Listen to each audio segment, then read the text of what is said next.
آپ صلی اللہ علیہ وسلم نے جواب دیا. انہوں نے کہا کہ جب آپ کی قوم نے آپ کو نکال دیا, دھتکار دیا, جھٹلا دیا, تو ہم آپ کی تصدیق نہیں کر سکتے, لیکن ہم آپ کو جھٹلائیں گے بھی نہیں, اور ہم آپ کو باہر نہیں نکالیں گے, آپ کی نصرت کریں گے, مدد کریں گے. تو ناچہ آپ صلی اللہ علیہ وسلم ان کے پاس رک گئے. اتنے میں ان کا سردار آیا, بیحارہ نامی سردار آ کے کہنے لگا کہ کون آدمی نئے نئے سے چہرے والا تمہارے پاس بیٹھا ہوا نظر آ رہا, کون ہے؟ کہنے گے محمد صلی اللہ علیہ وسلم. کیا معاملہ ہے؟ انہوں نے آ کے ہم سے درخواست کری کہ ہم ان کی نصرت کریں اور ان کو ٹھکانہ دیں. کیا جواب دیا؟ کہ ہم نے ان کی نصرت کر لی ہے اور انہیں ٹھکانہ دے دیا ہے, ہم ان کی تصدیق نہیں کریں گے, تکذیب نہیں کریں گے.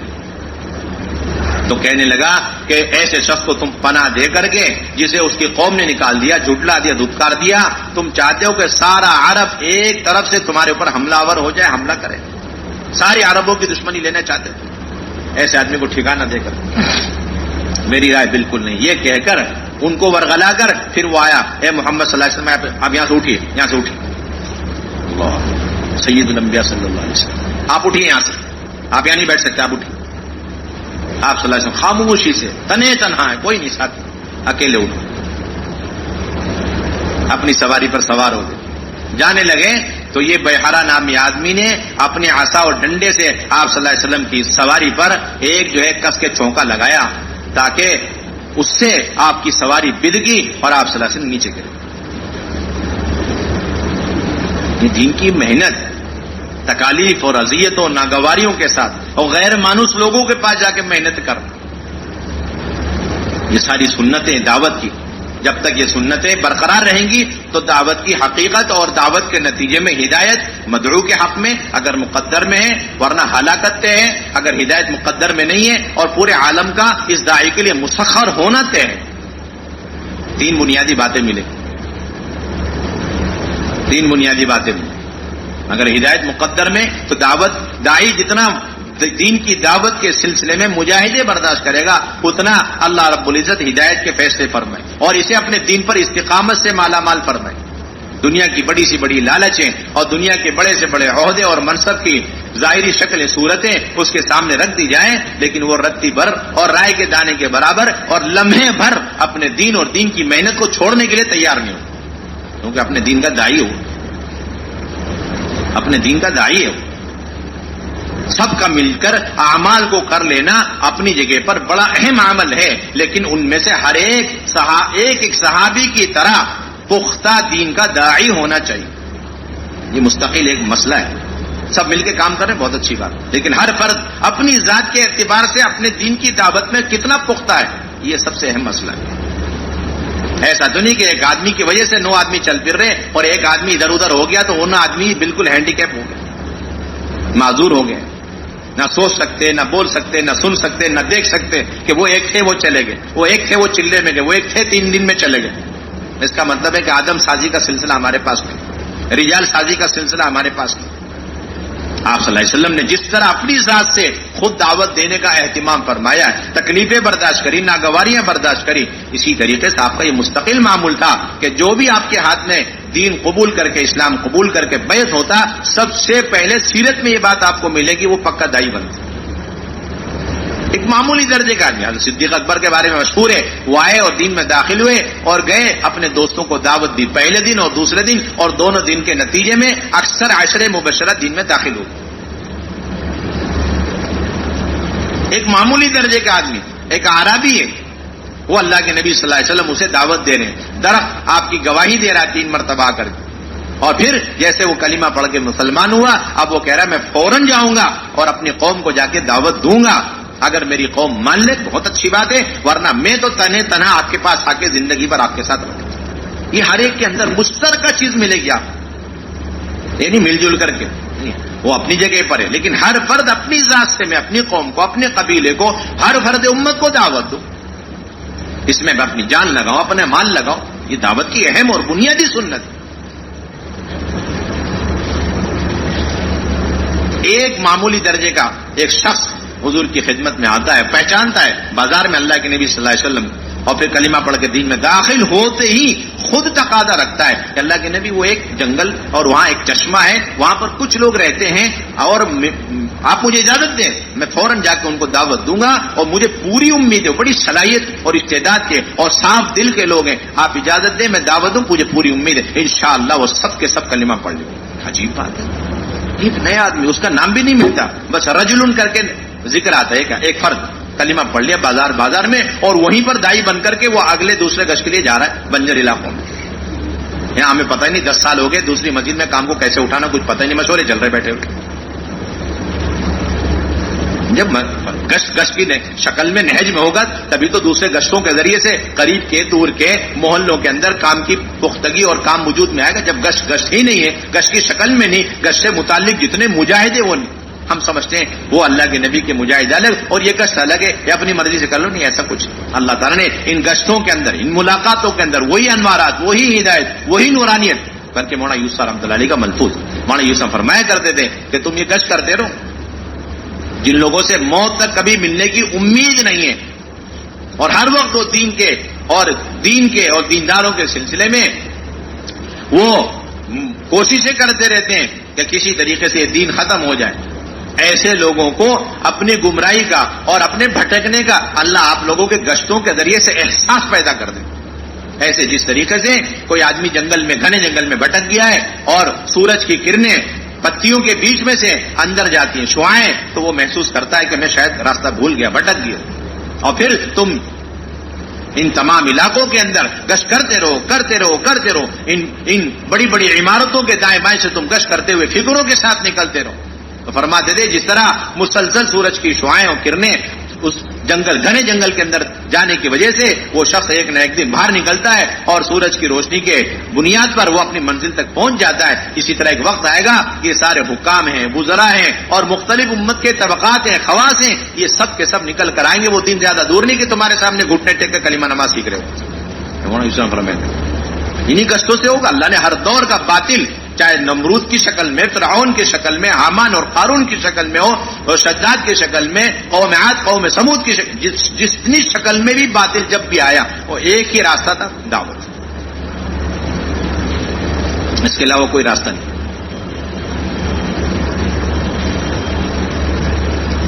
اللہ تعالیٰ کی طرف سے عذابات آئیں گے، وہ دور ہو جائیں گے۔ اگر عذابات آ بھی گئے، محنت کرتے رہے، عذابات آ گئے تو فائدہ یہ ہوگا کہ ہم اللہ کے ہم معذور ہو جائیں گے۔ ہمارا کم کہنا سننا، مستقل موت تک کہنا سننا ہے، کوئی تحدید نہیں ہے، یہ قرآن میں ملتا ہے، کوئی تحدید نہیں، امر بالمعروف نہیں یعنی منکر کی کوئی تحدید ہی نہیں، اس وقت تک کہنا سننا ہے، اس وقت تک اپنی جان کو لگانا، اپنے اوقات کو، قیمتی وقتوں کو فارغ کرنا، خوشامدیں کرنا، جب تک وہ راہ راست پر نہ آ جائے۔ یہ نبیوں کی ساری محنت کا خلاصہ ملتا ہے۔ یہ تو انتظامی چیزیں، 3 مہینے جاؤ، 6 مہینے جاؤ، 1 سال جاؤ، 2 سال جاؤ، انتظامی چیزیں، ورنہ حقیقت یہ ہے۔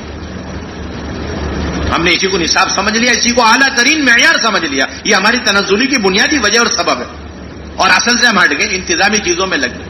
یہ سب انتظامی چیزیں، آپ قرآن اٹھا کے دیکھ، اصحاب سبت کو اللہ تعالیٰ نے منع فرمایا کہ تم مچھلیاں مت پکڑا کرو، تو 2 حصے ہو گئے، ایک تو مچھلی پکڑتا ہی رہا، نافرمانی میں لگا ہی رہا، اور دوسرا حصہ نافرمانی سے بچ گیا، اور جو نافرمانی سے بچ گیا اس کے 2 حصے ہو گئے، ایک حصہ وہ جو مچھلی پکڑنے والوں کو روکتا تھا، اور دوسرا حصہ وہ جو مچھلی پکڑنے والوں کو روکتا نہیں تھا۔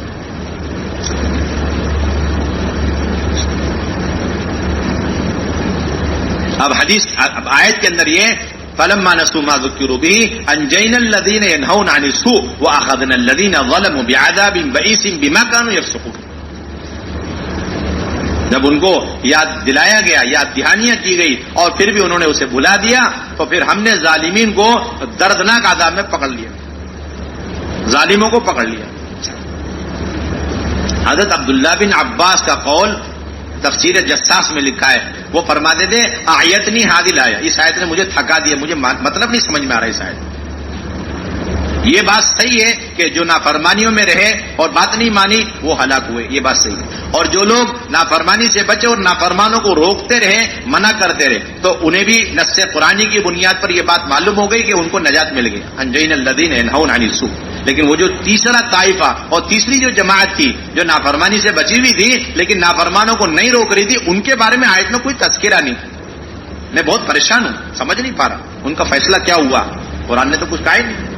تو ان کے شاگرد تھے حضرت مجاہد، کہنے لگے حضرت میں بتا دوں کیا، وہ بھی ہلاک ہو گئے، کیونکہ یہاں پر ہلاکت کا نجات کا اللہ تعالیٰ نے وعدہ صرف ایک طائفے اور ایک جماعت سے فرمایا، اس جماعت سے جو برائیوں سے ان کو روک رہی تھی بس. اور اس سے معلوم ہے جس نے برائی سے نہیں روکا تو وہ بھی ظالم ہے، اور ظالموں کے ساتھ انہیں بھی اللہ نے پکڑ لیا.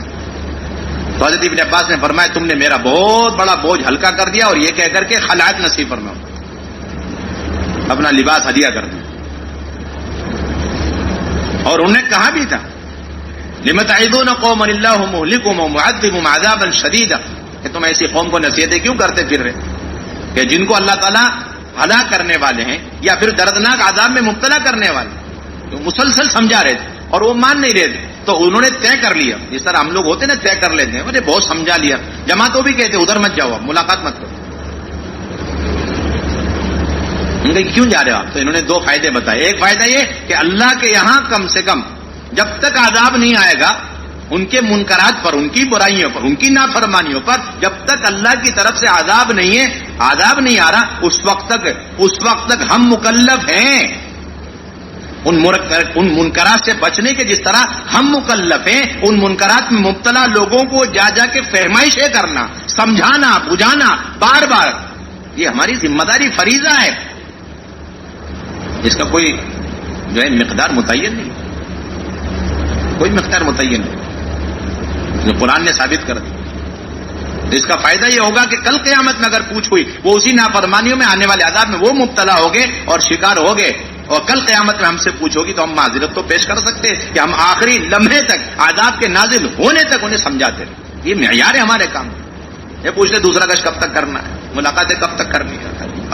یہ 2 گھنٹے 2.5 گھنٹوں نے سارے کام کو دفتری کام بنا کے رکھا ہو. 2 گھنٹہ 2.5 گھنٹہ ہر آدمی بڑا مطمئن ٹائم دیکھ کر کے جا رہا. بالکل ڈیوٹیوں میں ٹائم نہیں دیکھتا، ملازمتوں میں ٹائم نہیں دیکھتا، کھیتی باڑی میں ٹائم نہیں دیکھتا، بیوی بچوں میں کوئی ٹائم ٹیبل نہیں ہے سارا ٹائم ٹیبل تو تبلیغ میں آ کر کرے گا سمٹتا. 2.5 گھنٹے دیکھ کر لگا کے چلے جاتے. 2 منٹ ایکسٹرا ہو گئے تو بہت بڑا احسان کر دیا کام کے اوپر. یہ اس لیے مولانا الیاس صاحب بہت پہلے کہہ چکے، فرماتے تھے اس کام کو اس طرح کرو کہ جنونی ہونے اور جنونی کہلائے جانے کی تمنا دل کے اندر ہو.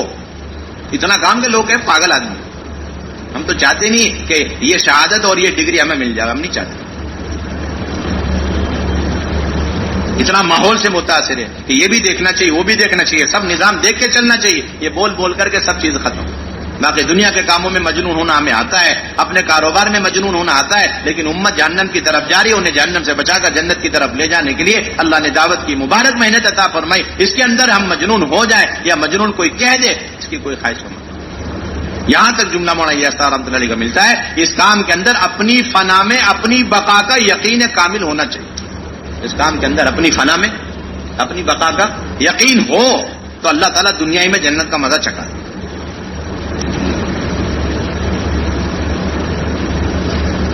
کام کے لیے یکسو ہو جانا. فرماتے تھے کہ حضرت شیخ کو خط میں لکھ دے کہ بس دعا کرو میرا رواں بس اس کام کے لیے ہو کے رہے، میرا کوئی لمحہ اور میری کوئی رائے کے دانے کے برابر اللہ کی دی ہوئی نعمت ہے، طاقت ہے، اس کام کے علاوہ کسی اور میں نہ لگ جائے. اس کی دعا کرو.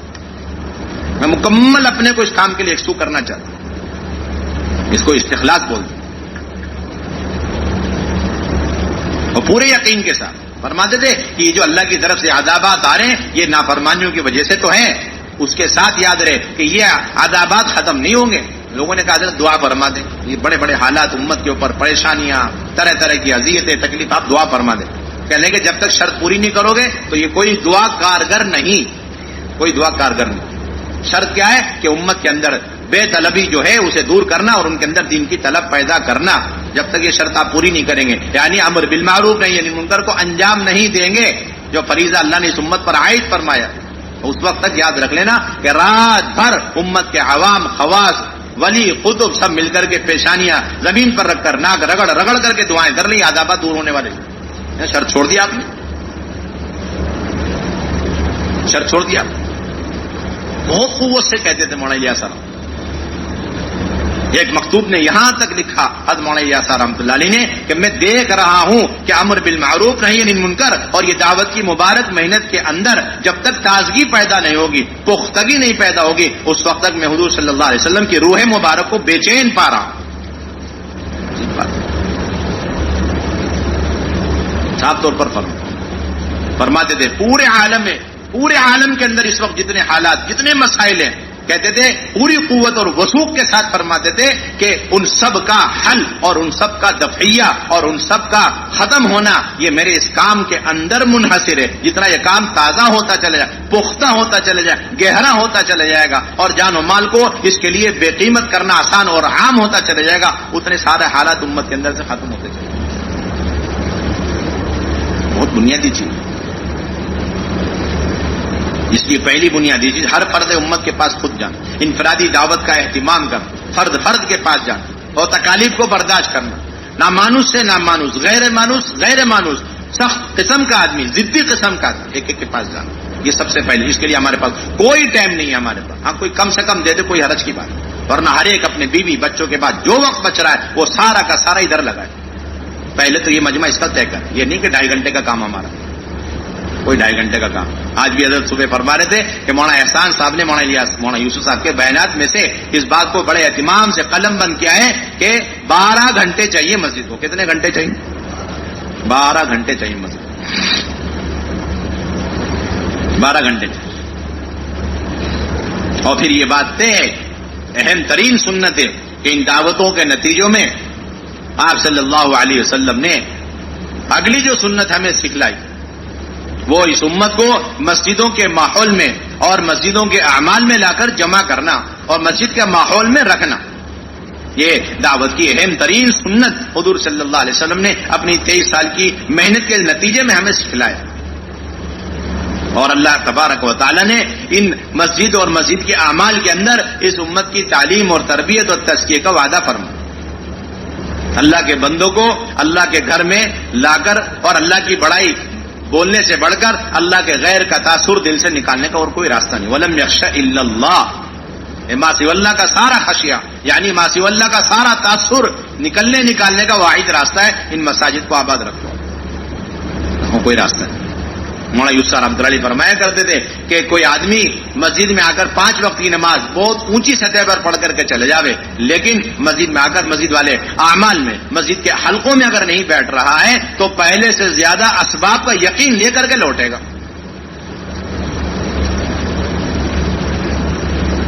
پہلے سے زیادہ اسباب کے ساتھ، اسباب کے یقین کے ساتھ وہ لوٹے گا. وہ نمازی 5 وقت کا نمازی جو 5 وقت کی نماز پڑھنے کے لیے آتا ہے لیکن اس کا اس کے علاوہ مسجد کے کسی عمل سے کوئی تعلق نہیں، نہ ایمان کے حلقوں میں بیٹھنا ہے، نہ غیب کے تذکرے سننے، نہ اللہ کی بڑائی کو بولنا ہے، نہ سننا ہے، تو پھر یہ نماز پڑھتا رہے گا اور اسباب کے یقین میں کوئی کمی نہیں ہوگی. پہلے زیادہ اسباب کا یقین لے کر کے واپس لوٹے گا. ان ساری محنت کا نتیجہ ہے اپنے دلوں کے رخ کو صحیح کرنا، یقین کو درست کرنا، اسباب اور مادی نقشوں کے یقین کو دل کے اندر سے نکالنا. اس لیے آپ کی اہم ترین سنت تھی اور آپ صلی اللہ علیہ وسلم نے ضدی قسم کے لوگوں کو مسجد کے ماحول میں اسی وجہ سے ٹھہرا. قبیلہ ثقیف کے لوگ رمضان کے مہینے میں مدینہ طیبہ آتے ہیں اور یہ کہتے ہیں کہ ہم بت پرستی نہیں چھوڑیں گے اور نمازیں نہیں پڑھیں گے، زکوٰۃ نہیں دیں گے، روزے نہیں رکھیں گے. آپ صلی اللہ علیہ وسلم نے ان کی باتیں سنی، انہیں سمجھایا، لیکن وہ مانے نہیں. تو آپ صلی اللہ علیہ وسلم نے ان کے علاج اور تربیت کے پیش نظر مسجد میں خیمہ لگا کے انہیں ٹھہرا دیا تاکہ ان کا دل مسجد اور مسجد کے اعمال کی وجہ سے نرما جائے. چنانچہ روایت میں صراحت موجود ہے کہ چند دن گزرے تھے کہ انہوں نے رمضان کے روزے رکھنے شروع کر دیے، نمازیں شروع کر دی اور دین کی محنت اور جہاد کے لیے وہ اندر سے آمادہ ہو گئے. یہاں صرف ایک ہی چیز تھی جس کی وجہ سے وہ اندر سے تیار ہوئے، وہ مسجد کا ماحول اور فرشتوں کا ماحول. بازار کا ماحول اتنا فساد کا ماحول ہے. مولانا یوسف صاحب نے فرمایا کرتے تھے کہ جس دن کوئی مومن بازار میں 6 گھنٹے 8 گھنٹے دے دے، اسی دن اس کے ذمہ لازم اور ضروری ہو جاتا ہے کہ وہ مسجد کو 6 گھنٹے 8 گھنٹے دے دے تاکہ وہ یقین صحیح ہو جائے جو یقین بازار میں رہنے کی وجہ سے بگڑ چکا ہے. ہم تو اس رخ سے سوچ ہی نہیں رہے. ابھی ہم تو یہ دیکھ رہے 2.5 گھنٹے دینا ہے، دے دیا، ہم چلے گئے. یہ نہیں دیکھ رہے کہ ہمارے اندر بگاڑ کہاں سے پیدا ہو رہا اور کتنا لمبا ہمارے اندر بیماریوں کا سلسلہ شروع ہو چکا اور بیماری کتنی بڑھ چکی ہے. اور یہ سب کیوں؟ کہ باہر کے ماحول اور بازار کے ماحول کی وجہ سے. ایک ہی راستہ امت کی تعلیم تربیت کا، مسجد کا ماحول، اور دوسرا بگڑنے کا ایک واحد راستہ بازار کا ماحول. یہ دونوں میں ضد ہے. اس لیے حدیث پاک کے اندر آتا ہے احب البلاد الی اللہ مساجدها وابغض البلاد الی اللہ اسواقها. علامہ نووی رحمۃ اللہ علیہ فرماتے ہیں کہ مسجد کو احب البلاد کیوں کہا گیا؟ اس لیے کہ اس میں ہر وقت وہ اعمال ہوتے ہیں جو اللہ کی محبت کا ذریعہ ہیں، اور بازار یہ اللہ کے غضب کا کیوں ذریعہ ہیں؟ اس لیے کہ وہاں ہر وقت اللہ کے ناراضگی کے اسباب پائے جاتے ہیں، وہیں جھوٹی قسمیں کھائی جاتی ہیں، وعدہ خلافی وہی ہوتا ہے، امانت کی خلاف ورزی وہیں پر ہوتی ہے، امانت میں خیانت وہی کرتے ہیں، اور بیع و شراء کے اندر غبن اور جھوٹ اور دھوکہ دڑی اور غش اور لین دین کے اندر یہ جتنی بھی خرابیاں ہیں معاشرے کی، معاملات کی، بڑے اہتمام سے علامہ نووی نے اس حدیث کے نیچے لکھا ہے، منکرات کا ماحول اور اڈا ہی ہے بازار کا ماحول، اس لیے جو آدمی جتنا وہاں بیٹھے گا وہ اس جگہ کی طرح وہ خود بھی اللہ کے نزدیک مبغوض ہوتا چلا جائے گا، اور جو آدمی جتنا مسجد کے اعمال کا پابند ہو جائے گا وہ اس مسجد کی طرح، مسجد کے اس ٹکڑے کی طرح اللہ کے نزدیک محبوب ہوتا چلے گا، کوئی راستہ نہیں۔ جگہ جگہ جگہ سراحت کی علامہ نووی رحمۃ اللہ علیہ نے مسجد کی اہمیت پر عظمت۔ طفیل بن عمرو دوسی اتنے متاثر ہو گئے کفار مکہ کی بات سن کر کہ اپنے کان میں روئی رکھ کر کے آئے کہ ان کی بات تو سننی ہی نہیں ہے۔ آج بھی امت کا بہت بڑا طبقہ، اللہ معاف فرمائے کہ اتنا بڑا طبقہ امت کا ہے وہ دین کی باتیں سننے سے بیزار، وہ سننا بھی نہیں چاہتا، ساری باتیں سنیں گے، دین کی بات نہیں سننا چاہتا، اللہ کے رسول کی باتیں نہیں سننا۔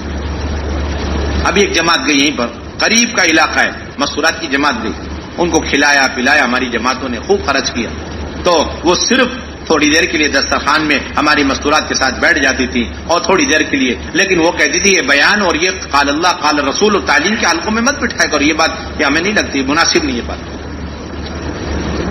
ایسا اندر سے انکار ہے، اللہ رسول کی باتیں سننے کے لیے اندر سے آمادہ نہیں، لیکن جیسے مسجد میں قدم رکھا تو طفیل بن عمرو دوسی فوراً ان کے دل میں اللہ نے یہ بات ڈالی، ان کی بات سننے میں کوئی مذائقہ کوئی حرج نہیں ہے، بات سننی چاہیے، اگر بات حق ہے تو قبول کریں، اگر حق نہیں صحیح نہیں ہے تو اسے رد کر دیں۔ یہ شخص ہیں کہ وہ ابھی تو مسجد میں داخل ہونے سے پہلے کان میں روئی رکھے ہوئے ہیں، اور یہی وہ طفیل بن عمرو دوسی ہیں کہ جن کی انفرادی دعوت کی وجہ سے 80 گھرانے ان کے خاندان کے دین میں داخل ہوئے، جس میں حضرت ابو ہریرہ رضی اللہ تعالیٰ۔ اس لیے یہ بہت بنیادی چیز ہے۔ ہماری صرف اتنی محنت ہے کہ 100% مسجد کے اطراف میں رہنے والے، امیر ہو غریب ہو، اپائش ہو معذورین ہو، اور جوان ہو بوڑھے ہو، مزدور ہو کاشتکار ہو، جس قسم کے لوگ ہوں، جس خیالات کے اندر بھی ہوں، لیکن کسی فرد کسی بھی طبقے کے درمیان امتیاز اور تفریق کیے بغیر ہر ایک پر ایسی محنت کہ وہ کسی طرح مسجد میں آئے، خوشامدیں کر کے اسے مسجد میں لے جائے۔ حضرات صحابہ کے سارے گشتوں کا یہ سارا خلاصہ ہے۔ عبداللہ بن رواحہ رضی اللہ تعالیٰ عنہ، حضرت عمر رضی اللہ تعالیٰ عنہ، حضرت معاذ بن جبل رضی اللہ، بلکہ امام بخاری علیہ الرحمن عنوان قائم کیا الایمان یزید و ینقص، امام مسلم نے بھی یہی المنہاج کے اندر یہ عنوان قائم کیا، یہ عنوان قائم ہے، باب کون الامر بالمعروف والنہی عن المنکر من الایمان وان الایمان یزید و ینقص وان الامر بالمعروف والنہی عن المنکر واجبان، یہ تین عنوان قائم ہے، یہ تین عنوان قائم ہے۔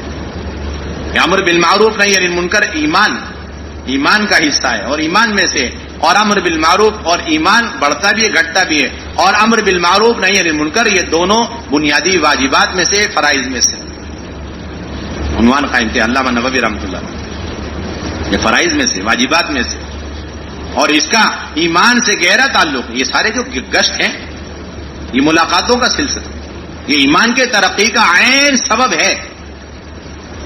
اس لیے علامہ ابن القیم جوزیہ علیہ رحمٰن نے فرمایا کہ جس طرح ایمان ہر فرد کے ذمے فرض عین ہے، 24 گھنٹے ہر لمحے، اور وہ ہر مسلمان کا اپنے قلب کا عمل ہے، اور اس ایمان کے فریضے میں کوئی کسی کا بدل نہیں بن سکتا، اسی طرح اس ایمان کی ترقی اور اس ایمان کی دعوت کے سلسلے میں ہجرت اور جہاد بھی فرض عین ہے، اور ہر ایک کے ذمے ہے، اور اس میں کوئی کسی کا بدل نہیں بن سکتا۔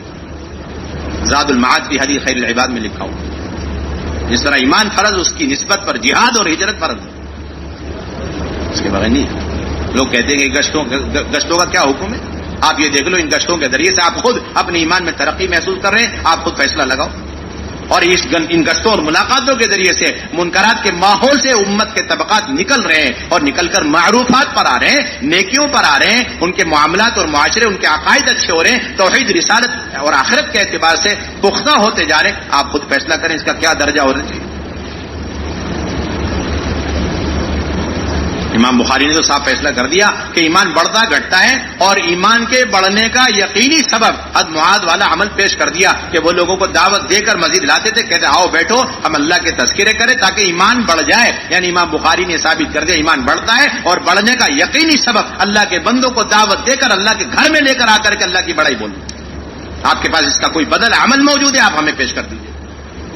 آپ کے پاس اس کے بدلے میں کوئی عمل ایسا موجود ہے جس سے امت کا عام طبقہ منکرات سے نکلے اور ان کے دل کے اندر سے غلط عقائد اور ان کے اندر سے برا معاشرے کی اخلاق کی برائیاں ختم ہو اور وہ صحیح عقیدے پر، رسالت پر، آخرت پر، معاملات پر، معاشرے کے اعتبار سے پختہ کار ہو. آپ کے پاس کوئی عمل ہے تو آپ پیش کریے.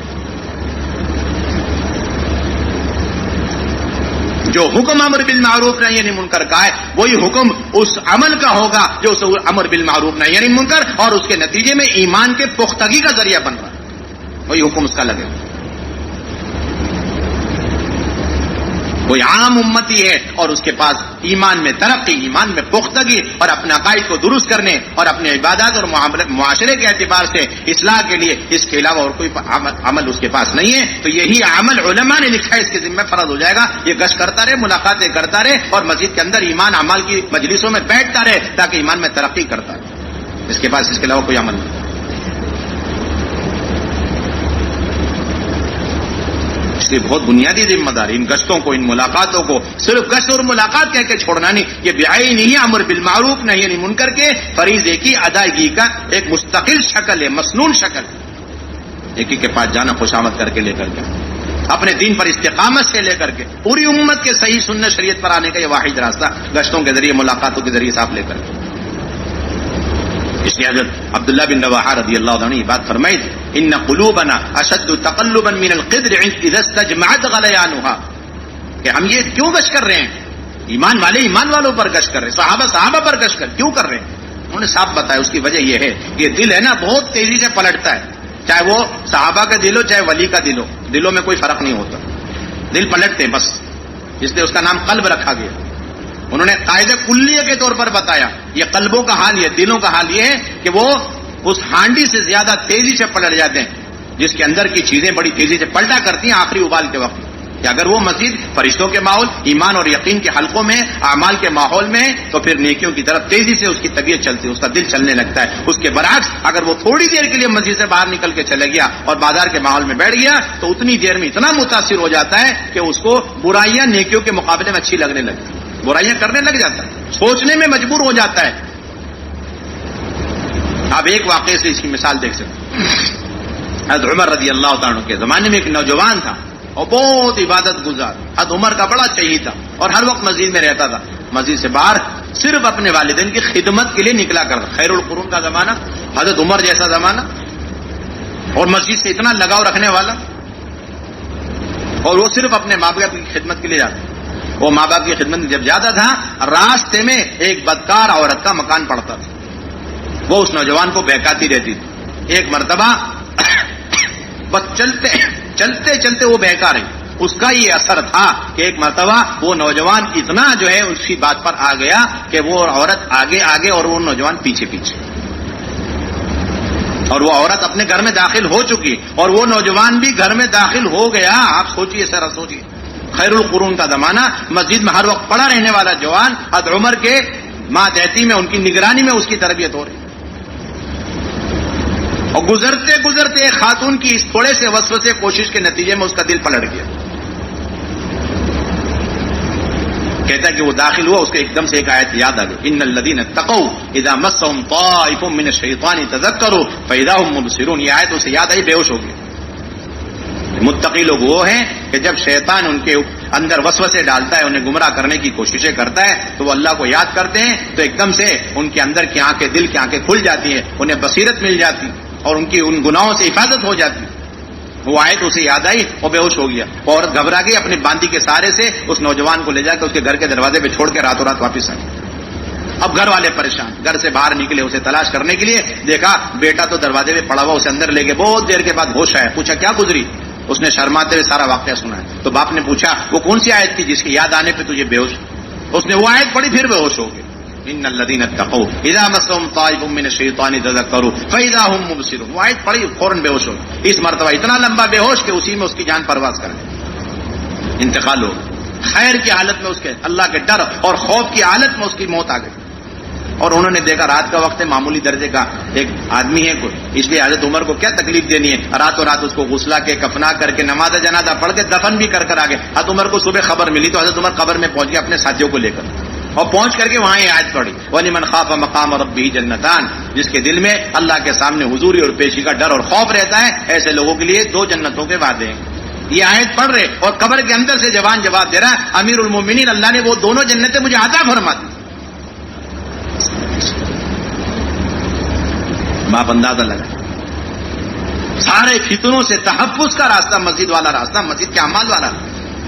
اب جو شخص ایسا خیر القرون میں زمانے میں اور حضرت عمر کے زمانے میں پرورش پانے والا، مسجد ہی مسجد کے اندر پرورش پانے والا، بازار سے اس کا کوئی تعلق نہیں، لیکن بازار کے ماحول جن گھروں میں گلیوں میں رہتے وہاں سے گزرتے ہوئے ذرا سی محنت پر وہ بچہ ادھر سے ادھر ہو گیا، تو آپ اس سے اندازہ لگاؤ جو مسجد آتا ہی نہیں، ہر وقت بازار میں منکرات کے اور شیاطین کے اڈوں میں بیٹھا رہتا ہے، اس کے ایمان اور عقیدے کا کیا حال بنے گا آپ سوچ لو. اور ایسی قوم پر کتنی محنت کی ضرورت، اور ہم بیٹھے ہوئے 2 گھنٹے 2.5 گھنٹے مشورے کر رہے اور اختلاف کر رہے بیٹھے ہوئے. کیا ضرورت ہے مسجد میں لانے کی؟ یہاں تک سوال اٹھ رہا. اس کا صاف مطلب ہے کہ ہمارے سامنے سیرت نہیں، ہم نے طے کرا ہوا ہے کہ سارا کام ہمارے اپنے رائے کے مطابق کرنے کا کوئی گم نہیں. اس لیے ہر فرد امت کو مسجد کے اندر لا، یہ آپ کا مستقل معمول. اور پھر مسجدوں کے اندر آپ صلی اللہ علیہ وسلم کا یہ معمول تھا، ایمان کے حلقے آپ اپنی ذات سے لگا رہے، پورے مجمع کو رکھ کر آپ ایمان کے حلقے لے رہے ہیں، اور پورے مجمع کو رکھ کر آپ علم کے حلقے قائم فرما رہے ہیں. ایک وقت قبیلہ آ گیا حضور صلی اللہ علیہ وسلم کی خدمت میں، تو آپ صلی اللہ علیہ وسلم نے پہلے ان سے ان کی ایمان کی علامتیں معلوم فرمائی. انہوں نے بڑے اطمینان سے 15 علامتیں بیان فرمائی. اس کے بعد آپ صلی اللہ علیہ وسلم نے ان سے یہ فرمایا کہ ایمان کی یہ 15 علامتیں انتہائی ناقص ہیں اور یہ ناکافی ہیں جب تک اس کے ساتھ 5 اور ایمانی علامتیں شامل کر کے اسے مکمل نہیں کریں. اللہ کے نبی نے 5 علامتوں کی اور تعلیم دی. یہ کیا ہے؟ اللہ کے نبی صلی اللہ علیہ وسلم اور ایک قبیلے قوم کے 7 لوگوں کے درمیان ایمان کے حلقوں کے نمونے. ایک بڑے میاں آئے اللہ کے نبی بیٹھے مسجد کے اندر تشریف فرمائے اور آ کے پوچھ لیں گے اللہ کے نبی صلی اللہ علیہ وسلم وہ مسجد کے اندر وہ جنت میں ہم نے سنا ہے کہ ایک درخت ہوگا جس سے جنتیوں کو تکلیف پہنچے، بیری کا درخت ہوگا. آپ نے فرمایا کہ اللہ تعالیٰ کا ارشاد ہے فی صدری مخدود، بےخار کی بیریوں میں وہ جنتی لوگوں وہ کانٹے کہاں جائیں گے؟ آپ نے فرمایا جو اللہ تعالیٰ اپنی قدرت سے کانٹے لگاتا ہے وہ اپنی قدرت سے ہر کانٹے کے بدلے پھل لگاتا ہے، اور ہر پھل کے اندر 70 ذائقے، اور ہر ذائقہ دوسرے ذائقے سے جدا ہو. یہ ایمان کے مذاکرے، جنت یعنی جنت اور جنت کے درخت اور درخت کے ایک ایک پھل کے تذکرے، کانٹوں کے تذکرے. انہوں نے کہا اس کا سایہ کیسا ہوگا؟ حضرت حضور صلی اللہ علیہ وسلم فرمایا کہ ایک کوا 1 مہینے تک اڑتا رہے تب بھی اس درخت کے سائے کے منتہا تک نہیں پہنچ سکتا. اچھا اس درخت کا تنا کتنا وسیع کتنا چوڑا ہوگا؟ آپ نے فرمایا ایک جوان اونٹ جوانی کی حالت میں چلنا شروع کرے، چلتے چلتے ہی بڑھاپا شروع ہو جائے اور بڑھاپے کی حالت میں چلتے چلتے موت کے قریب اس کی ساری ہڈیاں گل کے گر جائے، صرف ہنسلی کی ہڈی باقی رہ جائے، اتنا تسلسل کے ساتھ چل کر بھی وہ اس درخت ایک تنے کا ایک چکر کاٹنے سے عاجز. ایمانیات کے تذکرے مسجد کے اندر اللہ کے نبی صلی اللہ علیہ وسلم ایک دیہاتی کو لے کر آپ فرمائے، اور ہمارے ساتھی پوچھتے مسجد میں بیٹھ کے کرنا کیا؟ کتنی دیر آپ گھنٹے لگایا کرتے تھے. مسلم شریف کی روایت میں آپ صلی اللہ علیہ وسلم فجر کی نماز کے بعد تشریف فرما ہوئے ممبر پر، اور آپ نے قیامت تک جو قیامت کی علامتیں آنے والی اور جو فتنے آنے والے اور جو اس کے علاج ہے وہ آپ بیان کرتے جا رہے یہاں تک کہ ظہر کا وقت ہو گیا.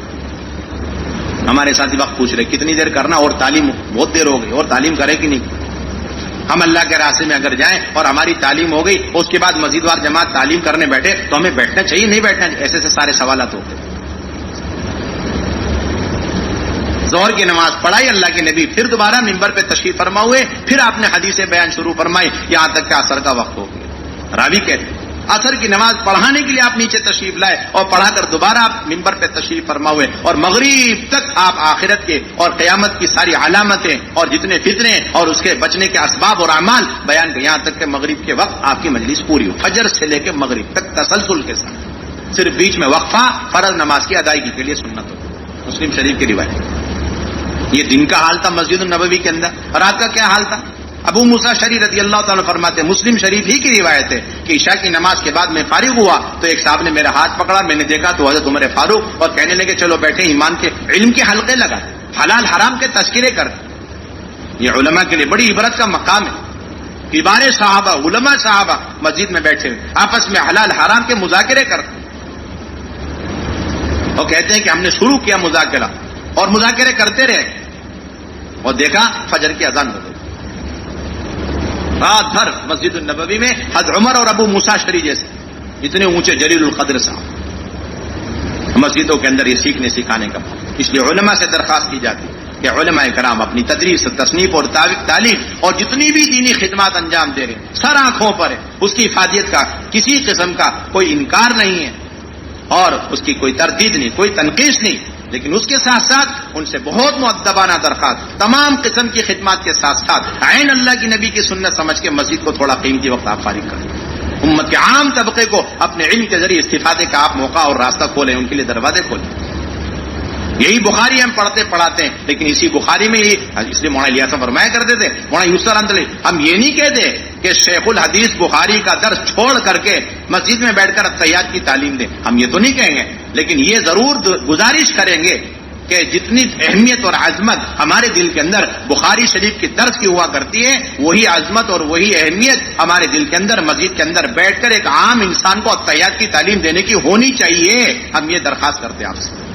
آپ تفریق نہ کریں، فرق نہ کریں، کیونکہ جو بخاری آپ پڑھا رہے ہیں اسی میں روایت موجود، جو مسلم آپ پڑھا رہے ہیں اسی میں وہ روایت موجود ہے کہ اللہ کے نبی صلی اللہ علیہ وسلم ممبر پہ بیٹھ کے ایک عام سے عام آدمیوں کو التحیات کی تعلیم دیں.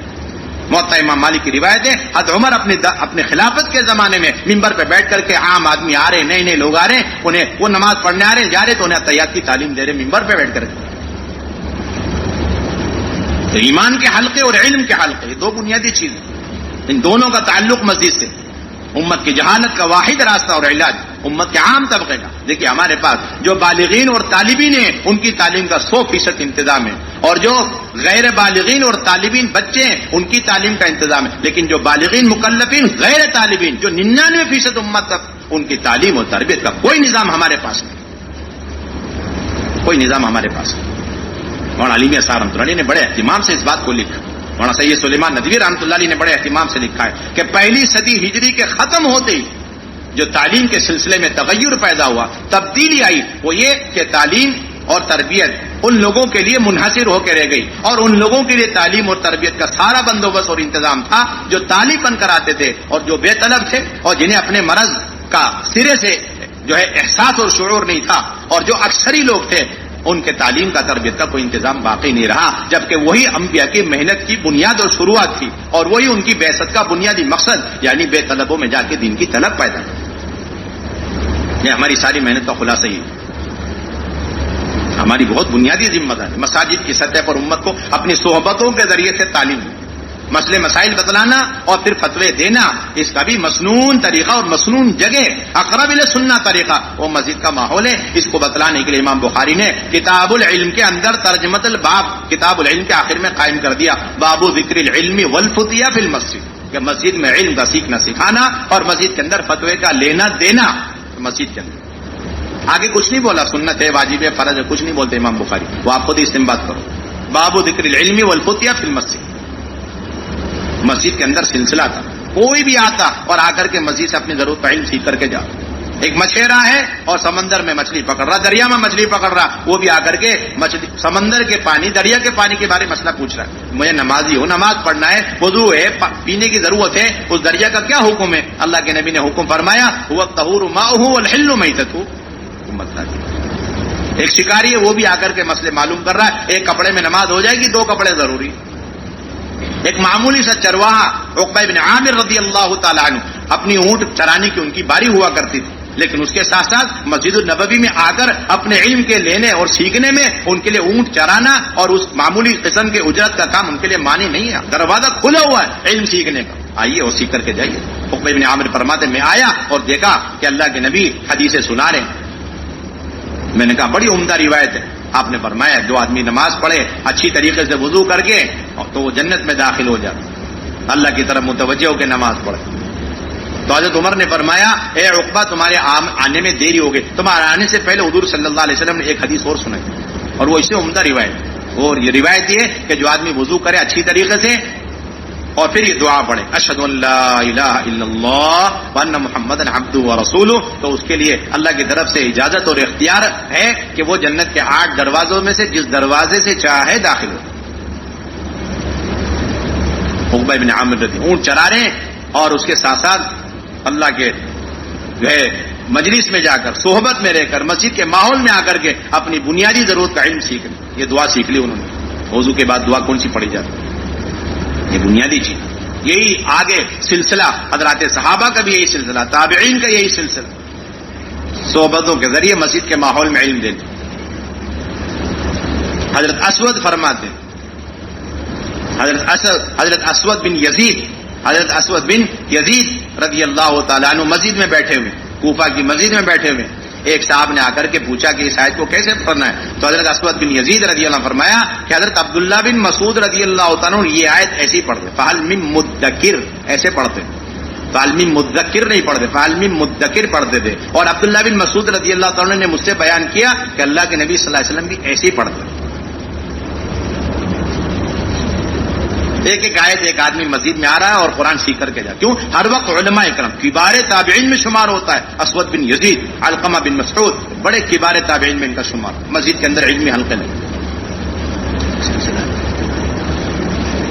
اس لیے یہ سلسلہ دوبارہ زندہ کرنا ہماری آبادی کی محنت کا خلاصہ ہے۔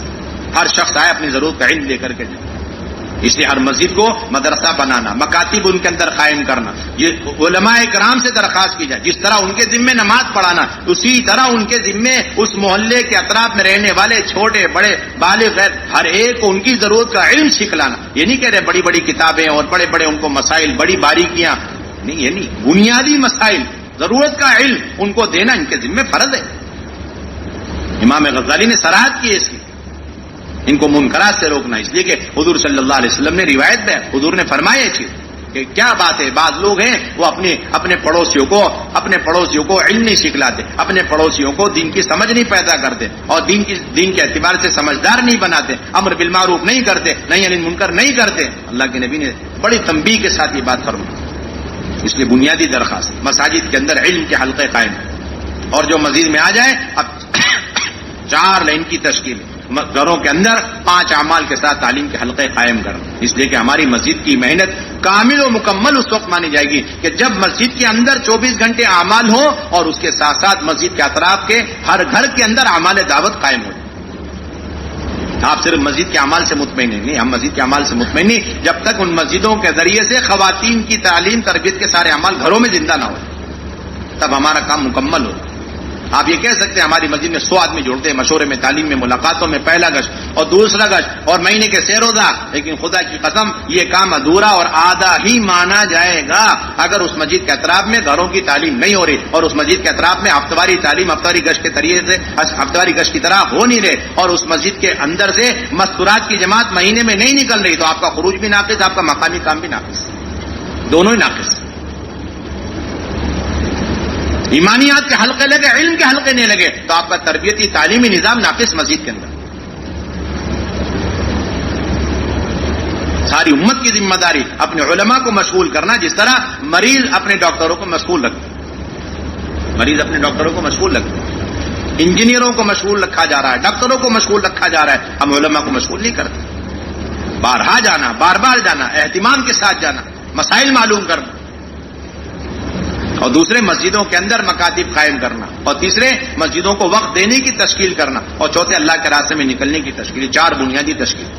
اور یہ آبادی کے عمل کے لیے یہ بات بھی ذہن میں رہے، مسجد ہے تبھی عمل ہوگا، ایسا نہیں، ہمارا مقامی کام مسجدوں پر بھی موقوف نہیں۔ غیر مانوس علاقوں کے اندر آپ کو جا کر کے، اور حضرت علی رضی اللہ عنہ فرمایا کرتے تھے کہ اجنبی اور غیر مانوس علاقوں کے اندر زیادہ خرچہ لے کر کے جائیں اور اخلاق کے ذریعے سے انہیں دین کی طرف مائل کریں۔ اخلاق کے ذریعے کیا کریں؟ ایسے علاقوں میں جا کے دین کی طرف مائل کریں۔ تو یہ بنیادی کام مسجد کا 24 گھنٹے ہو، دن میں، رات میں، اور جتنے بھی طبقے ہیں باہر اطراف میں، ان سب پر محنت، جو جب ملے گا اس وقت محنت کی ترتیب قائم کرنا، یہ اصل سنت ہے۔ اللہ کے نبی صلی اللہ علیہ وسلم کو معلوم ہوا کہ اس وقت خانہ کعبہ کے پیچھے کچھ کفار جمع ہو کے بیٹھے ہوئے ہیں، رات کا وقت ہے اور وہ آپ سے کچھ بات کرنا چاہتے ہیں۔ اللہ کے نبی بڑے مشغول تھے، لیکن اللہ کے نبی یہ سمجھے کہ شاید اب دین اسلام قبول کرنے کے سلسلے میں ان کی رائے بن چکی ہے، یہ اللہ کے نبی یقین کر کے سارا کام چھوڑ کے فوراً چلے، اور ہمارا یہ کہ ٹائم ٹیبل کے ساتھ نہیں، ابھی تو ہمارا وقت 2.5 گھنٹے پورے ہو گئے، اب نہیں کر سکتے، یہ کوئی سلسلہ نہیں ہمارا، یہ ختم کرو آپ سلسلہ۔ آپ کی محنت کی شروعات اس وقت ہوگی جب آپ اپنا مقررہ وقت پورا کر کے آپ واپس جانے لگے، تقاضے آپ کے دنیا کے گھیر لیں، اس وقت اچانک کوئی تقاضا ہے، اب آپ ایک ملاقات کے لیے جا رہے، اب یہاں سے اصل مجاہدہ شروع، اور اس پر اللہ تعالیٰ آپ کو اپنے دین پر استقامت اور ان لوگوں کے ہدایت کے فیصلے پر۔ تو اللہ کے نبی چلے گئے بڑے خوش ہو کر، اب وہاں گئے اور بیٹھے تو انہوں نے کہا اے محمد صلی اللہ علیہ وسلم، تم ہر وقت ہمارے بتوں کو برا بھلا کہتے ہو، پھر شروع ہو گئے، ہمارے آبا و اجداد کو آپ احمق کہتے ہو، آپ اس سے باز آ جائیں، لیکن یہ تو نہیں ہو سکتا۔ اچھا ایسا کریے، آپ ہمارے نفع کے لیے کچھ کام کر دیجئے، ہم بات مانیں گے۔ وہ کیا ہے کہ آپ یہ جو پہاڑ ہیں جنہوں نے ہماری زندگی تنگ کر دی، ان پہاڑوں کو یہاں سے ہٹانے کی آپ اپنے رب سے درخواست کریں، اور یہاں پر ندیاں چلائیں، اور یہاں پر جھاڑ پودے اور یہ درخت لگوا دیں۔ اللہ کے نبی نے فرمایا میں تو اس کام کے لیے نہیں آیا۔ تو کہا ٹھیک ہے، آپ اپنے رب سے اپنے نفع کی کوئی چیز درخواست کریں، آپ کے لیے حور قصور اور آپ کے لیے درخت اور باغات ندیاں جاری ہو جائیں۔ آپ نے فرمایا میں تو اس لیے نہیں آیا۔ تو وہ بھی اٹھ کے چلے، یہ بھی اٹھ کے چلنے۔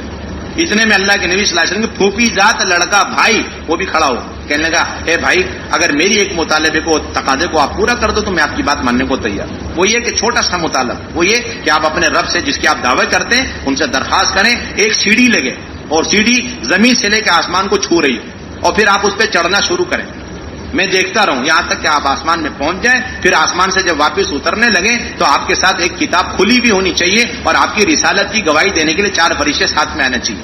یہ چھوٹا سا مطالبہ ہے، اگر آپ پورا کر دیتے تو میں آپ کی بات ماننے کو تیار ہوں۔ اور یہ کہا اس نے آگے کہ خدا کی قسم اگر آپ نے یہ مطالبہ پورا کر بھی دیا تب بھی میرا اپنا خیال یہ ہے کہ میں آپ کو جو ہے نبی نہیں مان سکتا، میں آپ کو نبی نہیں مان سکتا۔ یہ اصل بنیادی چیز، کب کون کس وقت بلا رہا، بے چین ہو کر کے پہنچے، بے چین ہو کر کے پہنچے۔ اس لیے 24 گھنٹے ہمیں مسجد میں نظام چاہیے، تعلیم کا، دعوت کا، ایک ایک فرد کو دعوت دے کر مسجد میں لانا، نمازیں پڑھانا۔ عمرو بن عبسہ، مسلم شریف کی روایت ہے، عمرو بن عبسہ رضی اللہ تعالیٰ عنہ آئے حضور کی خدمت میں، اور آنے کے بعد کلمہ پڑھ لیا۔ پھر اس کے بعد عمرو بن عبسہ رضی اللہ تعالیٰ کہنے کہ اللہ کے نبی اب مجھے نماز پڑھنی ہے۔ ہاں تو مجھے وضو بھی تو سکھلائی۔ اللہ کے نبی نے وضو سکھلایا، کس طریقے سے کلی کرنا، کس طرح ناک میں پانی ڈالنا، کس طرح ناک کو جھاڑنا، کس طرح چہرہ دھونا۔ اللہ کے نبی صلی اللہ علیہ وسلم، مدنی دور شروع ہو چکا، کام اتنا پھیل چکا، ایک نئے آدمی کو اللہ کے نبی خود مسجد میں بیٹھ کر وضو سکھلا رہے۔ یہ عمل ہے۔ ہم نے تو کام تقسیم کر لیا، ہم پرانے ہیں، ہم تو اسٹیج کے ہیں اور بیانات مذاکرے کے، اور یہ ہمارے ساتھی باہر محنت کرنے والے، ہم مشورے والے، اور یہ سب باہر محنت کر کے جماعت بندی کرنے والے۔ یہ سارا کام تقسیم ہوا پڑا ہوا ہمارے درمیان، کوئی سلسلہ نہیں۔ سارے کام کا نقصان اسی وجہ سے کہ کام کرنے والے ایک بہت بڑا طبقہ اپنے آپ کو مشورے کے اندر محدود کر چکا ہے، اپنے آپ کو مذاکروں اور کرسیوں کے اندر محدود کر چکا۔ گشتوں کا کوئی سلسلہ نہیں، ملاقاتوں کا سلسلہ رہ گیا نہیں، کوئی سلسلہ۔ سب سے زیادہ ضرورت جتنا کام میں پرانا ہوتے چلے جائیں اتنا وہ انفرادی دعوت کا محتاج ہے، اتنا گشتوں کا محتاج، اتنی ملاقاتوں کا محتاج۔ دوسرا گشت تو انتہائی لازم ہے اس شخص کے لیے جو جتنا پرانا ہو چکا ہے۔ 2 گشت لازمی ہے ہمارے، اپنا گشت اور پڑوس کا گشت، اور پوری مسجد وار جماعت جائے اور اپنے محلے سے نئے لوگوں کو لے کر کے پہنچے۔ اور دوسرا گشت کامیاب کون سا کہلاتا ہے کہ وہاں اس طرح گشت کیا جائے کہ اس مسجد کے اندر نمازی شروع ہو جائے، اس مسجد کے اندر مشورے، تعلیم، ملاقات شروع ہو جائے، اس مسجد کے اطراف میں گھر گھر تعلیم وجود میں آ جائے، اس مسجد سے نقد جماعتیں بنے، سیروز عشرہ چلہ، اور مردوں کی مستورات کی، یہاں تک کہ سارا مستورات کا کام اور مردوں کا کام وجود میں آ گیا۔ یہ ہمارا دوسرا گشت کہلاتا ہے۔ آپ صرف گئے، بیان کر کے واپس آئے، وہ 3 حصوں میں جا رہے ہیں، جس کا اعلان ہے، جس کے گشت کے آدھا وہ شروع میں گئے واپس آ گئے، اور جس کی درمیانی بات ہے وہ درمیان میں گئے، درمیان میں واپس آ گئے، اور جس کی آخری نشست ہے وہ آخری میں گئے، بیان کر کے واپس آ گئے۔ تو گشت ہوا ہی نہیں آپ کا، کوئی گشت نہیں ہوا آپ کا۔ 100% عملہ نئے لوگوں کو لے کر کے دوسرے گشت میں پہنچو، کام کو جمائے۔ یہ بہت بنیادی چیز، اور اپنا گشت بھی بہت اہتمام کے ساتھ، امور ہمارے ذمے طے ہو یا نہ ہو، امور ہمارے ذمے طے ہو یا نہ، یہ تو ہمارے کام کے اندر ریڑھ کی ہڈی ہے۔ گشت چھوٹا سارے اعمال چھوٹ جائیں گے ہمارے۔ اور اسی طریقے سے مسجد کے روزانہ کے مشورے کا ہمیں اہتمام کرنا، ہفتے واری مشورہ ہے، روزانہ کا مشورہ ہے، جتنے ہمارے مشورے ہیں ان سب مشوروں کا بہت اہتمام کرنا اور پابندی کے ساتھ شرکت کرنا، چاہے کچھ بھی ہو جائے اور ہمارے ذمہ دار کسی بھی قسم کے ہوں، لیکن اطاعت کے ساتھ چلنا، پوری مسجد وار جماعت۔ جو بات مشورے سے طے ہو جائے اس کی تنفیذ میں اپنی طاقت قوتیں لگا دیں. فیصلے کے بعد فیصلہ شدہ چیزوں کے بارے میں کوئی تذکرے تبصرے چرچے نہ ہو, اور اللہ کی طرف بھروسہ, اللہ پر بھروسہ کر کے فیصلہ جو طے شدہ امر ہے اس کی تنفیذ کی فکر کریں. پابندی اتنی ہونی چاہیے جس طرح ہم نماز کی پابندی کرتے ہیں اس طرح مشورے کی پابندی, مشورے میں اتنی اہمیت, عظمت اور وقار کے ساتھ بیٹھنا جس طرح ہم مشورے کے اندر مسجد نمازوں کے اندر ہم وقار کے ساتھ نمازوں کے لیے ہم آتے ہیں, جس طرح نمازوں کا انتظار کرتے اس طرح مشورے کا انتظار کرنا. حیات الصحابہ میں واقعہ نقل کیا مولانا یوسف رحمۃ اللہ علیہ نے کہ حضرت علی, حضرت عثمان, حضرت طلحہ, حضرت زبیر, حضرت عبد الرحمن بن عوف, حضرت سعد بن ابی وقاص رضی اللہ عنہ اجمعین جیسے اہل مشورہ اپنے ذاتی کاموں سے فارغ ہو کر ہر وقت مسجد کے اندر ممبر کے پاس بیٹھے رہتے تھے. کیوں؟ نہ جانے حضرت عمر کے پاس کب کہاں سے کس ملک سے کوئی تقاضا آ جائے اور انہیں مشورے کی ضرورت پڑ جائے. حیات الصحابہ واقعہ مستقل مشورے کا انتظار, یہ اہمیت اور عظمت کی علامت. اور تبلیغ میں کوئی احتجاج کی شکل نہیں ہے, مظاہرے کی کوئی گنجائش نہیں, لیکن مظاہرے کا ایک ہی راستہ ہے, وہ یہ کہ ہم چھوٹی چھوٹی باتوں کی وجہ سے مشورے میں آنا چھوڑ دیں. اس کے مشورے کے نہ آنے کی وجہ سے جتنے لوگ مشورے سے آنے سے رہ جائیں گے ان سب کا گناہ اس ساتھی کو ملے گا, ساری اجتماعیت کی بنیادی وجہ. اور پھر اس کے نتیجے میں ساری خیر و برکت اور ساری ہدایتیں, ساری غیبی مددیں, نصرتیں جو دور نبوت میں ملی ہے یا تو انفرادی دعوت میں آپ کو نظر آئیں گی یا پھر آپ کو آپس کی اجتماعیت, اور وہ اجتماعیت مشورے کی بنیاد پر. ذمہ داروں کا کام ہے اپنے ساتھیوں کو لے کر تیار کرتے ہوئے ان کو آگے بڑھنا. ذمہ دار دماغ کی طرح ہے اور جو عملہ ہے وہ اعضاء اور جواری کی طرح ہے, دونوں ایک دوسرے کے محتاج. حضرت علی رضی اللہ تعالیٰ عنہ جا رہے تھے سفر میں, ایک بڑے میاں نے نام لکھا دیا اور عین وقت میں انہوں نے کہا کہ میں نہیں جا سکتا, اپنے بیٹوں کو بھیج رہا ہوں. حضرت علی نے فرمایا کہ میرے نزدیک ایک جوان آدمی کا میرے ساتھ غزوے میں شریک ہونے سے زیادہ افضل اور بہتر اور اولا ایک بڑے بزرگ آدمی کی ایک رائے ہے. یہ فرمایا, اس کا کوئی بدل نہیں. اس لیے دونوں کو مل کر اکٹھے آگے بڑھنا, دونوں کو مل کر کام کرنا. اور اسی طریقے سے ہماری بنیادی ذمہ داری اپنے خروج کی پوری فکر کی جائے. ہمارے دعوت کے اندر ریڑھ کی ہڈی اور دعوت کے اندر قوام, اور بقول مولانا الیاس رحمۃ اللہ علیہ کے جب تک یہ امت اپنی جان و مال کو لے کر حرکت میں رہی اس وقت تک اس امت کے اندر خلافت راشدہ باقی رہی. جب سے امت نے اجتماعی طور پر نقل و حرکت کو چھوڑ دیا, اپنے جان و مال کو لے کر اللہ کے دین کی نسبت پر نقل و حرکت کو چھوڑ دیا, امت کے اندر سے خلافتی ختم ہوتی چلی گئی. مولانا الیاس رحمۃ اللہ کا ملفوظ ہے جو مولانا علی میاں رحمۃ اللہ علیہ نے بڑے اہتمام سے لکھا اور لکھ کر فرمایا کہ مولانا الیاس صاحب کے اس جملے اور اس ملفوظ کے لفظ حرف کی شہادتیں آپ کو تاریخی کتابوں میں ملے. امت کے اندر خلافت باقی رہی جب تک امت اپنی جان و مال. فرماتے تھے مدینہ طیبہ میں کسی کو چین سکون اور پرسکون زندگی گزارنے کی اجازت نہیں تھی. لکھا نا, جب سے اللہ کے نبی کو نبوت ملی پھرتے رہے, اور جو بھی آپ کے ہاتھ میں ہاتھ دے کر بیعت ہوتا وہ بھی مجنونہ نوار پھرا کرتا. جو بالکل معذور ہے, اپائچ ہیں اور بالکل قابل نہیں, صرف ان کو پرسکون مدینے میں رہنے کی گنجائش تھی, وہ بھی اس غرض سے کہ جو اللہ کے راستے میں پھرنے والے ان کی نصرت کرو, ان کے لیے فیا کا کام دینا, آپ کو نصرت کا کام دینا, اور پھرنا ختم ہو گیا. لوگ یہاں تک سمجھ رہے کلیم نماز کی محنت نہیں, کلیم نماز یہ تو پورے ارتداد کی کمر توڑنے کا واحد راستہ ہے. صدیقی دور کا ارتداد ٹوٹا ہے تو وہ خروج کی وجہ سے ٹوٹا ہے, اور ارتداد وجود میں آئے تھوڑی دیر کے لیے خروج میں توقف ہو گیا. البدایہ والنہایہ میں صراحت کے ساتھ موجود ہے کہ اللہ کے نبی موت تک فرماتے رہے اسامہ جاؤ جاؤ, یہاں تک کہ حضرت اسامہ کی والدہ ام ایمن کہنے لگی کہ اللہ کے نبی اگر آپ کو اس بیماری کی حالت میں میرا بیٹا چلے گیا چھوڑ کر, اس کا دل لگے گا ہی نہیں, لگے جیسا کام کرنا اللہ کے راستے میں نکل کے کر نہیں سکتے, دل یہی اٹکا رہے گا, آپ ذرا اپنی جو ہے صحت تک اس کو نہیں روانہ کرو اسامہ کو, روانہ کرو اسامہ. پورا اصرار اللہ کے نبی صلی اللہ علیہ وسلم. آخری وقت میں ملاقات کے لیے آ رہے, اللہ کے نبی صلی اللہ علیہ وسلم بولا نہیں جا رہا, تو اللہ کے نبی صلی اللہ علیہ وسلم دونوں ہاتھ مبارک حضرت اسامہ کے چہرے پہ مل اور روانہ کر.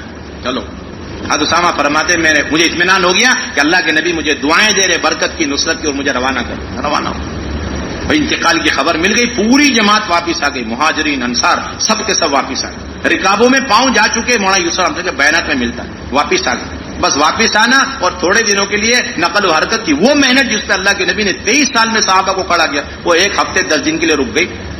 مکہ مدینہ اور طائف کو چھوڑ کر سارا جزیرۃ العرب مرتد ہو. تاریخی کتابیں متفق, سارا جزیرہ مکہ مدینہ, صرف ایک آدمی کے پیچھے 40,000 لوگ مرتد ہو کر کے اس کے دعوے دار ہو گئے, نبوت اس کی تصدیق ہے. تو حضرت ابو بکر رضی اللہ عنہ پہلا کام یہ کہا کہ فوراً جماعت روانہ ہو. نہ امیر بدلنا ہے، نہ جھنڈا بدلنا ہے، اور نہ رخ بدلنا ہے، اور ابھی ہی جانا ہے. اور فرمایا کہ جتنے لوگوں نے نام لکھایا حضور کے زمانے میں اس جماعت کے ساتھ جانے میں، ان میں سے کوئی ایک آدمی پیچھے نہ رہ جائے. اگر پیچھے رہ گیا تو میں ایسا سخت معاملہ کروں گا کہ وہ یاد رکھے. کسی کو پیچھے رہنے کی اجازت نہیں، ہر ایک کو جانا پڑے. جانا ہے، پوری جماعت کو جانا ہے، ہر فرد کو جانا ہے، اور جو امیر ہے وہی جائے گا، جو رخ طے کیا وہی جائے گا. ورنہ اگر ایسا نہیں ہوا تو میں سراسر صراحتاً وحی کی خلاف ورزی کر رہا ہوں. یہ فرمایا تھا ابو بکر. کس کی خلاف ورزی کر رہا ہوں؟ تو وحی کی خلاف ورزی کر رہا ہوں، اور منصوصات میں کوئی مشورہ نہیں. بس حضرت عمر کو میں روکنا چاہتا ہوں، لیکن وہ بھی میں اپنی مرضی سے نہیں، امیر کی اطاعت کی بنیاد پہ. میں جا کے پوچھوں گا اسامہ سے، اسامہ اس کے بغیر میرے مشورے نہیں ہو پاتے، ذرا اجازت دے دو میں اس کو روک لوں. کہا کہ ہاں روک لو. بھائی خوشی سے ہے نا، کوئی دباؤ تو نہیں ہے نا. یہ سکھلایا اپنی کم عمر کے لوگوں کی کیسی اطاعت کرنا. باقاعدہ روایت میں موجود ہے. بھائی اسامہ میرے کسی دباؤ اور اثر رسوخ کی وجہ سے، خوش دلی سے نہیں، امیر صاحب بالکل خوشی سے، امیر المومنین خوشی میں عمر کو آپ کے لیے چھوڑ کر کے جا رہا ہوں. اب جب چلنے کا نمبر آیا تو پیدل چل رہے ہیں. حضرت اسامہ سواری پر ہیں. آپ سوچیے، اندازہ لگائیں کیسے عملے کو تیار کیا، کیسے افراد کو آگے بڑھائے، کیسے خروج کا اہتمام کیا. لیکن نہ تمہیں اترنے کی اجازت ہے، نہ میں سوار ہوں گا، مجھے ایسی چلتے چلتے تمہیں ہدایت دے. سب کو روانہ کر دیا. پورے مدینے کو خالی کیا، صرف ارتداد کی وجہ. پورے مدینے کو نوجوانوں سے بوڑھوں سے خالی کر دیا. کیوں؟ فرائض پر امت کو لانا. ایک زکات کا انکار کر. ہم تو سمجھتے ہیں کہ کلمے کی دعوت دینے کے لیے سارا قتال اور سارا اصرار، اور یہاں سارے قتال پر اصرار کر رہے حضرت ابو بکر. ایک فریضے پر امت کو لانے کے لیے قتال پر اصرار کر رہے. یہاں تک صاف فرما دیا، اگر مجھے یقین کامل ہو جائے کہ اس جماعت کے جانے کی وجہ سے پورا مدینہ طیبہ میں حملے ہو جائیں گے، اور پھر ازواج مطہرات کی لاشوں کو جو ہے کوئی دفنانے والا نہیں ہوگا، اور مجھے بھی کوئی دفنانے والا نہیں، یہاں تک کہ درندے ان کی لاشوں کو مدینے کی گلیوں میں کھینچتے پھریں، تب بھی اس جماعت کو روانہ کر کے رہوں گا. کوئی حیثیت نہیں ان سب کے مقابلے میں. اس جماعت کے اللہ کے راستے میں نکلنے کے مقابلے، اس فریضے کے مقابلے میں ان سب کی ذاتوں کی کوئی حیثیت نہیں. سوچو، آپ اندازہ لگاؤ کتنی عظیمت ہے حضرت صدیق اکبر رضی اللہ عنہ. جبکہ کتنا پرانا کام ہو چکا ہے، 23 سال گزر چکے، اور اتنی عظیمت، اتنی پکڑ، اتنی پختگی کہ بھیجنا ہے جماعت اللہ کے راستے. اللہ تعالیٰ نے صاف فرما دیا، جو لوگ مدینے میں رہ جائیں گے اور اللہ کے راستے میں نہیں نکلے، ان کے دلوں پر مہر لگا دیں. رضوا بأن يكونوا مع الخوالف وطبع الله على قلوبهم. جو اللہ کے راستے میں نہیں جاتے وہی اصل فتنوں میں مبتلا ہونے والے.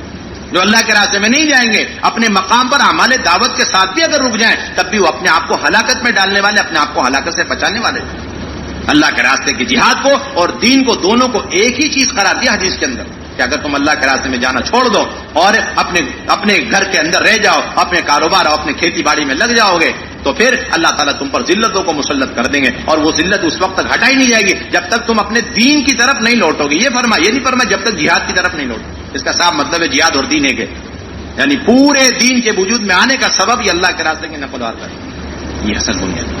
اس لیے ہر سال کے 4 مہینے موڑا، یہ ایسا موت تک کہتے ہوئے. اور حضرت نے فرمایا ہر سال کے 4 مہینے پورے عالم کے لیے اصول ہے کہ ایک سال کا 4 مہینہ اپنے اندرون صوبے کا، اور دوسرے سال کا 4 مہینہ دوسرے صوبے کے ارتداد کے علاقے کو چن چن کے تلاش کر کے جانا، اور تیسرے سال کا 4 مہینہ بیرون ملک کا ہر حال. اور اسی طریقے سے اللہ کے راستے میں پیدل نکلنے کا اہتمام کیا. اللہ کے راستے میں ہر پرانا ساتھی اپنی جماعت بنا کر کے جائے، خاندان کی سطح پر جماعت، مسجد کی سطح پر جماعتیں بنائی جائیں، مسجد کی سطح پر جماعت مت. اور پھر اس کے ساتھ ساتھ ہماری بنیادی ذمہ داری ماہانہ جوڑوں کی فکر کرنا، ماہانہ جوڑ کا اہتمام کرنا، رسمی طور پر نہیں، پوری محنت کے ساتھ محنت کرتے ہوئے. جو ہمیں کمزور مسجدیں ملی، 4 مسجدیں 5 مسجدیں، ان مسجدوں پر مہینے بھر محنت کرتے ہوئے، اعمال کو قائم کرتے ہوئے پھر ماہانہ جوڑ میں آ رہے ہیں، اور اس کے اندر ہم 4 اعمال کا اہتمام کریں. اس کے اندر حاضری ہوگی، اور اس کے اندر کارگزاری کا پرچہ یہی ہوگا جو ہم نے یہاں پر ابھی سنا ہے. اعمال کسی سے کچھ پوچھے جائیں گے، کسی سے پوچھے جائیں گے، لیکن کوئی دوسری کارگزاری کے عنوانات نہیں، یہی عنوانات ہیں. کروں کے اعمال کا کیا ہوا، مستورات کے اعمال کا کیا ہوا، خروج کا کیا ہوا.